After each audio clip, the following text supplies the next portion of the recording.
लोकसभा चुनाव के पहले भारतीय जनता पार्टी विपक्षी दलों में सेंधमारी करने की तैयारी में है। तमाम दूसरे दल के जो नेता हैं उनको अपनी सदस्यता दिलाएगी। हमारे साथ कैबिनेट मंत्री जयवीर सिंह हैं। लगातार ये देखा जा रहा था कि चाहे सपा हो, कांग्रेस हो, बीजेपी में आ रहे हैं, लेकिन अब आपको क्या लग रहा है कि क्यों ऐसी तैयारी की जरूरत पड़ रही है दूसरे दल के नेताओं को बीजेपी में लाने के लिए? सर देखिए, तमाम ऐसे लोग जो हमारी रीतियों नीतियों के कारण हमसे जुड़ना चाहते हैं, जो सहमत हैं हमारी नीतियों को लेकर के, जो चाहते हैं कि भारतीय जनता पार्टी की जो हमारे समाज सुधार की बातें हैं, जन कल्याण की नीतियां हैं, राष्ट्रीय सद्भावना, एकता, भाईचारा और विकास की बातें हैं, आदरणीय मोदी जी और आदरणीय योगी जी की नीतियों रीतियों कार्यक्रमों से प्रभावित हैं, ऐसे लोग आना चाह रहे हैं, तो उन लोगों को स्क्रीनिंग करके हम लोग लेने के लिए सहमति देंगे। सपा के कुछ नेता हैं, कांग्रेस के कुछ नेता हैं, बातचीत चल रही हो, कुछ बड़े नेता ऐसे? सर तमाम लोग हैं, लेकिन अब किसको लेना नहीं लेना है, हमारी पार्टी उस पर संवेग विचार उपरांत निर्णय लेगी, और जिनके लगेगा कि औचित्यपूर्ण है उनको हम लोग शामिल कराएंगे। अच्छा, कल समाजवादी पार्टी ने एक सूची जारी करी। लगता है कि बेहद ही जल्दबाजी में रहे कांग्रेस से, जबकि गठबंधन है, बताया जा रहा है उनकी भी कई सीटें इसमें शामिल थी, वो प्रत्याशी उतारना चाहते थे। देखिए, इंडिया गठबंधन की दुर्गति हो गई है इस समय। कोई टांग खींच ले जा रहा है, कोई हाथ खींच ले जा रहा है, कोई गर्दन खींच ले जा रहा है, कोई पैर तोड़ ले रहा है। तो ये स्थितियां हैं, और मैं समझता हूँ अस्वाभाविक जहाँ गठबंधन हुआ करते हैं, गैर सैद्धांतिक गैर वैचारिक रूप से ऐसे गठबंधन होते हैं, वो लंबे समय तक टिक नहीं सकते, चल नहीं सकते। वही दुर्दशा इनकी होने जा रही है। आप भी देख रहे हो, ज़्यादातर जो क्षेत्रीय दल हैं उनका गठन ही कांग्रेस की नीतियों रीतियों कार्यक्रमों के खिलाफ हुआ था। चाहे पश्चिम बंगाल में ममता जी का हो, महाराष्ट्र में शरद पवार जी हो, उत्तर प्रदेश में आदरणीय मुलायम सिंह जी ने समाजवादी पार्टी गठन किया हो, कांग्रेस के खिलाफ ही तो ये सब गठन हुए थे। तो सामाजिक रूप से या सैद्धांतिक रूप से तो इनकी कहीं है नहीं सामंजस्य। केवल और केवल आदरणीय मोदी जी को या भारतीय जनता पार्टी के खिलाफ जो इनके कुकृत्य हैं, जो इनके घोटाले हैं, जहाँ पे ईडी के या तमाम विभिन्न एजेंसियों की जांच चल रही है, उनसे घबरा के एक साथ इकट्ठा होने का काम कर रहे हैं।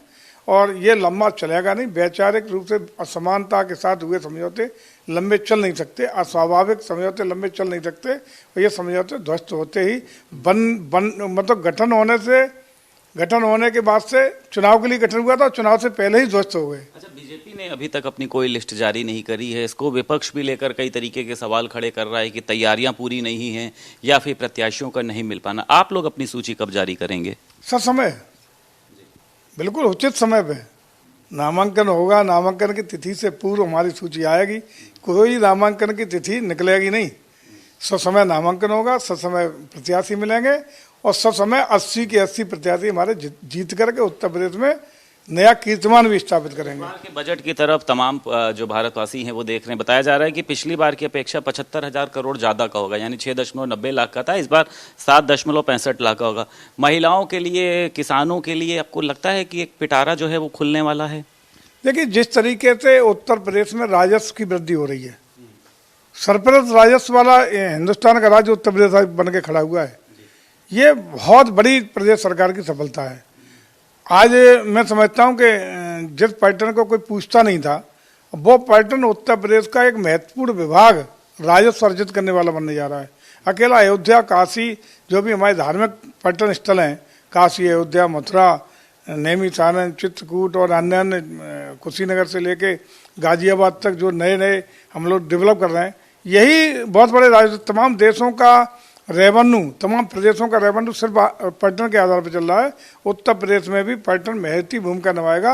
और साथ ही आदरणीय योगी जी के नेतृत्व में जिस तरीके से आर्थिक रूप से वित्तीय अनुशासन रखते हुए जिस तरीके से टैक्सेशन की वृद्धि हो, राजस्व अर्जित करने के विभिन्न स्रोतों से वृद्धि हो, एक रिकॉर्ड स्तर पर पहुंच गई है। और जब राजस्व की वृद्धि होगी, हमारी आय प्रदेश की बढ़ रही है, तो निश्चित रूप से उस आय का लाभ लोक कल्याणकारी योजनाओं के लिए देना हो, विकास के लिए देना हो, बृहद रूप से इसका लाभ सभी समाज के लोगों को मिलने वाला है। और उसी के दृष्टिगत हमारे जो बजट का आकार है वो भी बड़ा होगा, आकार भी बढ़ेगा, और लोक कल्याणकारी जनहितकारी योजनाओं को, विकास की योजनाओं को गति देने में और हम मजबूती के साथ आगे बढ़ सकेंगे।